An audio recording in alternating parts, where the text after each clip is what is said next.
Shalom Bapak Ibu yang dikasihi Tuhan. Sekali lagi katakan shalom. Haleluya, puji nama Tuhan. Saya percaya kuasa Tuhan yang lebih besar, kuasa Tuhan yang dahsyat itu senantiasa bersama-sama dengan kami. Kami percaya kita semuanya adalah anak-anak Tuhan yang senantiasa diberkati Tuhan luar biasa. Kami percaya bahwa kita semuanya ada kabar baik Bapak Ibu. Haleluya, puji nama Tuhan. Saat ini Bapak Ibu, kalau kita mendengar bahwa ada berbagai hal ramalan-ramalan yang dikatakan di luar sana bahwa di tahun 2022 ini akan ada berbagai-bagai bencana, akan ada hal-hal yang begitu mengkhawatirkan setiap kehidupan kita. Ada juga yang mengatakan bahwa besok adalah COVID akan naik lagi dan lain sebagainya. Semuanya adalah kabar yang begitu menakutkan Bapak Ibu. Begitu menakutkan. Tetapi kami percaya bahwa apapun yang terjadi di dalam kehidupan ini, apapun yang terjadi di dalam dunia ini, kami percaya kita punya Allah yang lebih dahsyat. Kita punya Allah yang lebih luar biasa. Permasalahan boleh besar, persoalan boleh besar, tetapi Allah kita Allah yang maha besar. Haleluya. Puji nama Tuhan. Oleh sebab itu Bapak Ibu Saudara dikasihi Tuhan, apapun yang di luar sana katakan, tetapi saat ini harusnya kita memiliki satu keyakinan bahwa pemulihan dari Tuhan itu akan kita dapatkan. Pemulihan dari Tuhan itu akan kita raih. Dan kita boleh kita percaya, orang luar sana boleh berkata hal-hal yang mungkin negatif, mungkin boleh membawa ketakutan. Tetapi saat ini mari kita percaya bahwa tahun 2022 ini akan membawa pemulihan di dalam setiap kehidupan kita. Kita jadikan tahun 2022 ini adalah tahun pemulihan dalam setiap kehidupan kita Bapak Ibu. Oleh sebab itu saya mengambil tema pada saat malam hari ini, yaitu pemulihan, mengalami pemulihan yang dari Tuhan. Mengalami pemulihan yang dari Tuhan. Kita buka di dalam 2 Tawarik pasal yang ke-7 ayatnya yang ke-14. 2 Tawarik pasal yang ke-7 ayatnya yang ke-14. Demikianlah firman Tuhan katakan, dan umatku yang atas namaku disebut merendahkan diri, berdoa dan mencari wajahku, lalu berbalik dari jalan-jalan yang jahat, maka aku akan mendengar dari surga dan mengampuni dosa mereka serta memulihkan negeri mereka. Haleluya. Ini adalah janji Tuhan Bapak Ibu Saudara yang kasih Tuhan. Ini adalah perkataan Tuhan sendiri pada waktu Tuhan menampakkan diri kepada Raja Salomo. Ketika Raja Salomo sudah selesai membangun bait Allah, pada waktu itu Tuhan menampakkan diri kepada Salomo, dan inilah satu pesan Tuhan pada Raja Salomo pada waktu itu.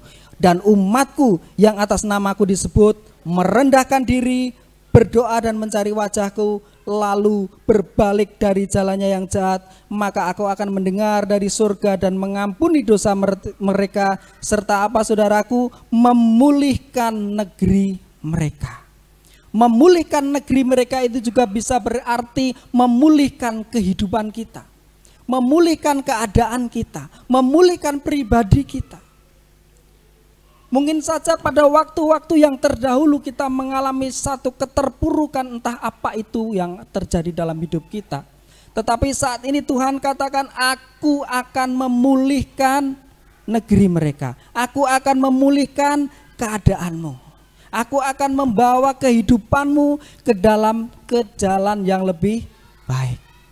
Karena firman Tuhan juga mengatakan bahwa ketika kita bersama dengan Tuhan, Tuhan akan membawa kita ke padang gurun yang berumput hijau. Dan Tuhan datang adalah bukan untuk membawa kecelakaan. Rancangan-rancangan Tuhan adalah bukan rancangan kecelakaan, tetapi adalah rancangan damai sejahtera bagi setiap kita yang menaruh kepercayaan kita kepada Tuhan. Oleh sebab itu Bapak Ibu Saudara dikasihi Tuhan, lalu bagaimana sih piye carane supaya kita bisa mengalami pemulihan yang daripada Tuhan itu? Di sini ada 3 hal yang bisa kita garis bawahi Bapak Ibu, yaitu yang pertama yaitu merendahkan diri, yang kedua adalah berdoa dan mencari wajahku, lalu yang ketiga berbalik dari jalan-jalannya yang jahat. Inilah sebagai 3 poin yang harus dilakukan sebagai anak-anak Tuhan ketika kita mempunyai keinginan supaya Tuhan memulihkan keadaan kita. Ketika Tuhan ingin memulihkan keadaan kita, membawa pemulihan dalam setiap kehidupan kita, maka 3 poin inilah yang mesti kita lakukan. Yang pertama Bapak Ibu, merendahkan diri di hadapan Tuhan dan mengaku dosa. Bapak Ibu Saudara dikasih Tuhan, merendahkan diri itu berbeda dengan rendah diri. Merendahkan diri itu berbeda dengan rendah diri. Kalau rendah diri itu adalah orang yang minder. Orang yang minder itu adalah orang yang rendah diri. Tetapi kalau merendahkan diri itu adalah kita membiarkan diri kita berada di tempat yang lebih rendah. Berada di tempat yang lebih rendah. Kita membiarkan diri kita itu berada di tempat yang lebih rendah. Bukan berarti kita terus rendah diri terus aku ki sopo ndak. Bukan seperti itu. Tetapi kita membiarkan, ndak masalah saya di tempat seperti ini.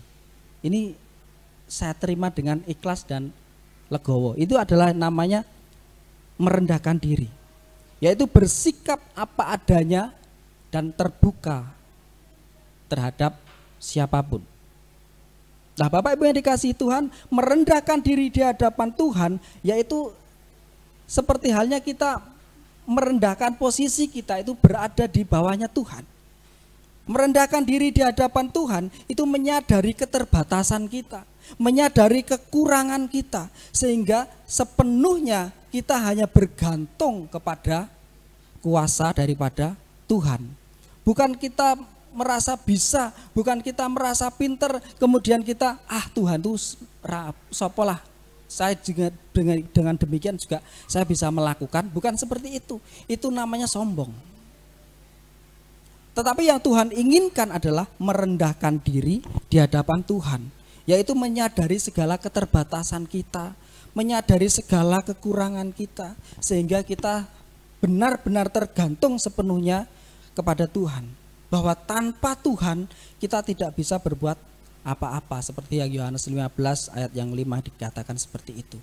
Bahwa tanpa Tuhan kita tidak bisa berbuat apa-apa. Itu namanya merendahkan diri. Kita tidak sombong, kita tidak jumowo, kita tidak aku kok dan lain sebagainya. Itu namanya merendahkan diri Bapak Ibu. Walaupun keadaan kita ini kita merasa saya mampu, saya kuat, saya bisa melakukan ini dan itu, tetapi Tuhan menghendaki supaya kita merendahkan diri di hadapan Tuhan. Kalau Bapak Ibu tahu siapa sih Raja Salomo itu? Dia adalah satu-satunya raja yang terkaya yang pernah ada di dunia ini sampai dengan saat ini. Tetapi Tuhan masih juga berpesan rendahkan diri. Itu kepada Salomo. Apalagi hanya kita. Salomo itu adalah orang yang luar biasa. Kekayaannya luar biasa. Ketika dia berdoa kepada Tuhan, bukan kekayaan lagi yang dia minta, tetapi Salomo meminta hikmat, meminta pengertian. Supaya apa? Supaya hidupnya itu menjadi lebih bijaksana. Itulah yang Salomo minta kepada Tuhan ketika Salomo berdoa. Oleh sebab itu Tuhan memberikan hikmat ini kepada Salomo, dan biarlah hikmat yang diberikan Tuhan kepada Salomo itu juga bisa kita pelajari, bisa kita tiru, bisa kita aplikasikan di dalam setiap kehidupan kita, sehingga kita juga berhak memperoleh pemulihan daripada Tuhan, yaitu merendahkan diri di hadapan Tuhan. Bahwa tanpa Tuhan kami tidak bisa berbuat apa-apa. Bergantung sepenuhnya kepada Tuhan. Lalu poin yang kedua Bapak Ibu Saudara dikasih Tuhan. Poin yang kedua.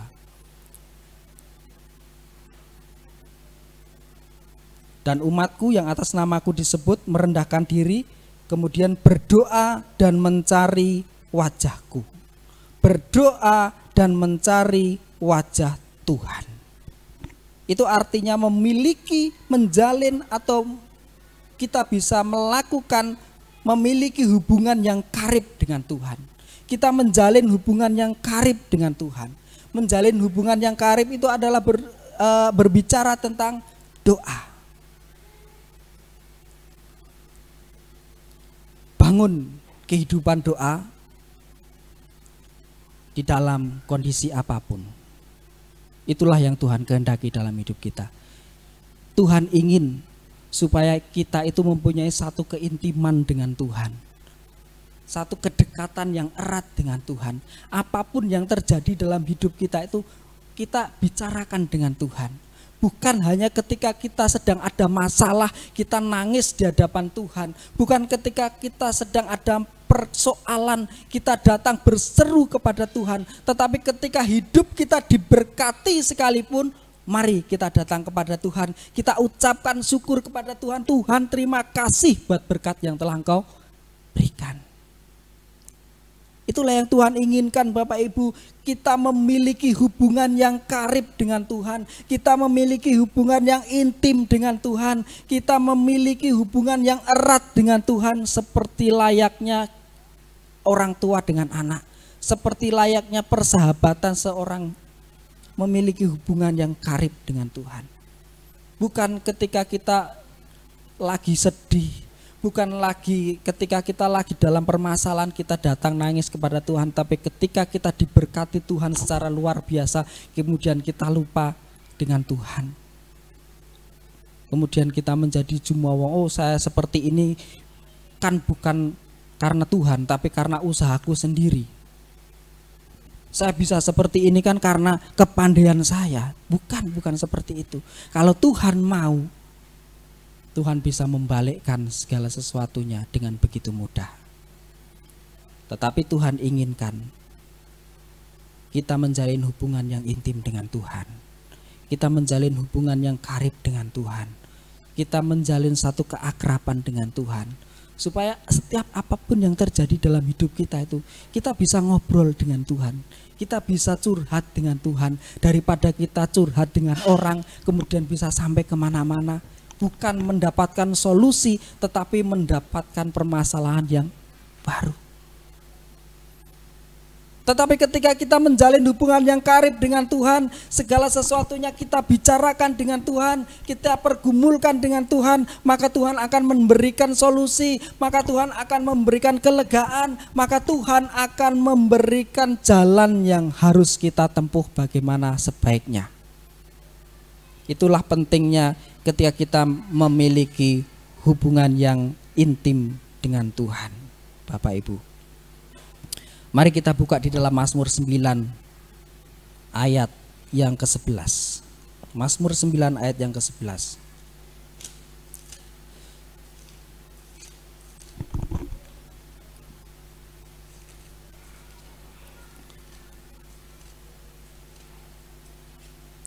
Mazmur 9 ayat yang ke-11 dikatakan demikian firman Tuhan, orang yang mengenal namaku percaya, orang yang mengenal namamu percaya kepadamu, sebab tidak kau tinggalkan orang yang mencari Engkau, ya Tuhan.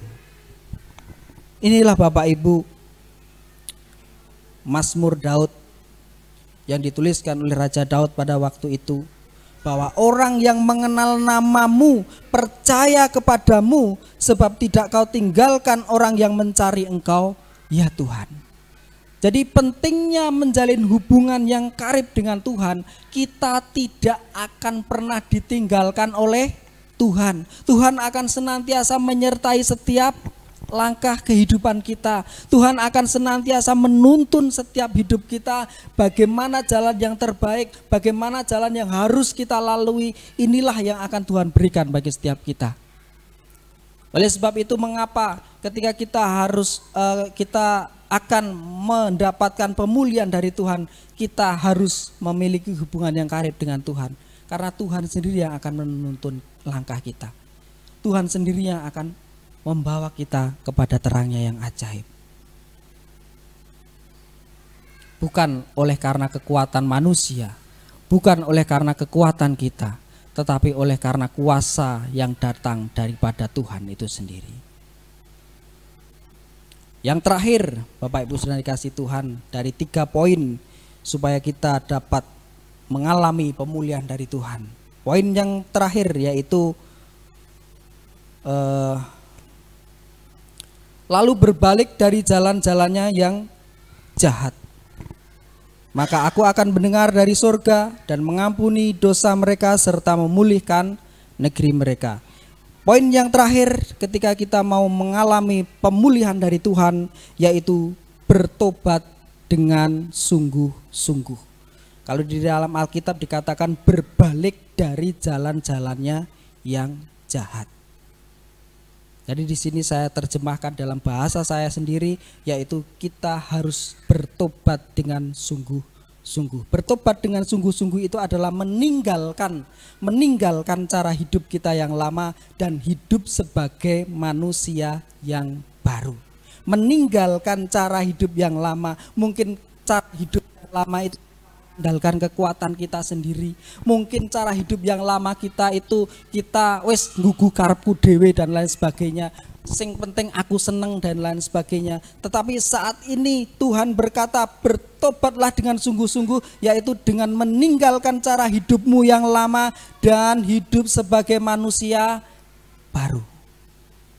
Itu persis seperti yang 2 Korintus 5 ayat 17 katakan. Bahwa kita adalah ciptaan baru. Orang yang sudah percaya beriman kepada Yesus Kristus itu adalah ciptaan baru. Sesungguhnya yang lama sudah berlalu. Itulah yang Tuhan inginkan dalam hidup kita. Meninggalkan cara hidup yang lama dan hidup sebagai manusia baru. Hidup yang sebagai manusia baru itu bagaimana saudara? Hidup sebagai manusia baru itu adalah hidup yang dipimpin oleh Roh, bukan hidup yang dipimpin oleh daging, tetapi hidup yang dipimpin oleh Roh. Lalu nanti akan berkembang menjadi buah-buah Roh. Nah, kalau nanti dilanjutkan akan sampai ke situ. Ketika kita hidup meninggalkan cara hidup yang lama dan hidup sebagai manusia baru, hidup kita akan dipimpin oleh Roh. Ketika hidup kita dipimpin oleh Roh, kita akan mendapatkan buah-buah Roh.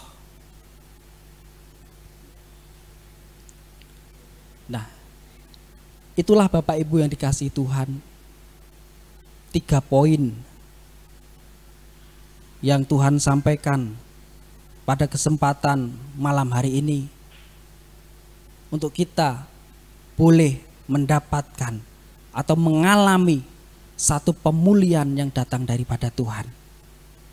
Saya percaya bahwa kita semuanya rindu, kita semuanya ingin hidup kita itu dipulihkan oleh kuasa Tuhan. Hidup kita itu bisa mengalami bukan hidup yang biasa-biasa saja, tetapi hidup kita itu adalah menjadi hidup yang luar biasa bersama dengan Tuhan. Hidup kita adalah hidup yang dipulihkan sepenuhnya oleh Tuhan. Tuhan pasti memulihkan kehidupan kita, Bapak Ibu Saudara kekasih Tuhan, asal kita melakukan apa yang Tuhan kehendaki. Itulah poin-poinnya di dalam 2 Tawarik 7 ayat yang ke-14. Ada 3 poin, yaitu merendahkan diri di hadapan Tuhan, kemudian kita membangun hubungan yang karib dengan Tuhan dan bertobat dengan sungguh-sungguh dengan cara meninggalkan cara hidup yang lama dan hidup dengan sebagai manusia baru yang hidup kita dipimpin oleh Roh Kudus. Haleluya. Kita mau naikkan sebuah pujian, kekuatan di hidupku.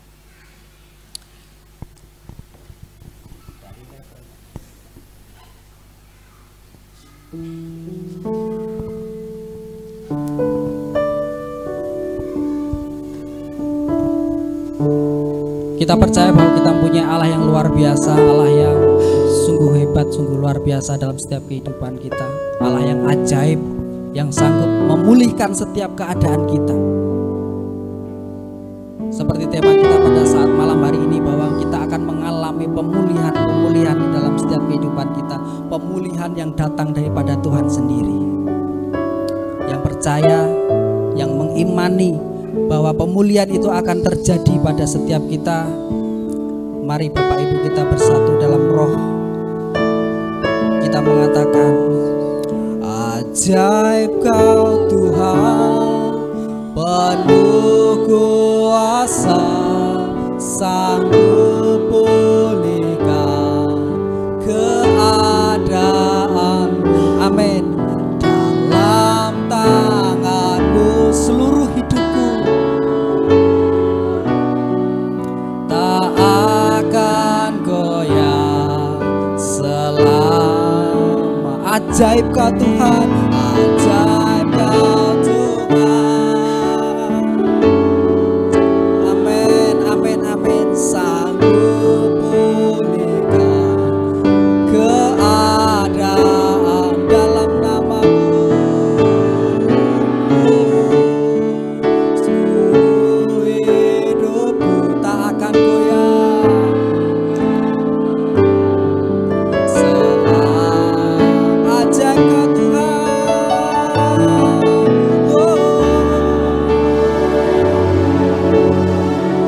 sanggup pulihkan keadaan kami Tuhan.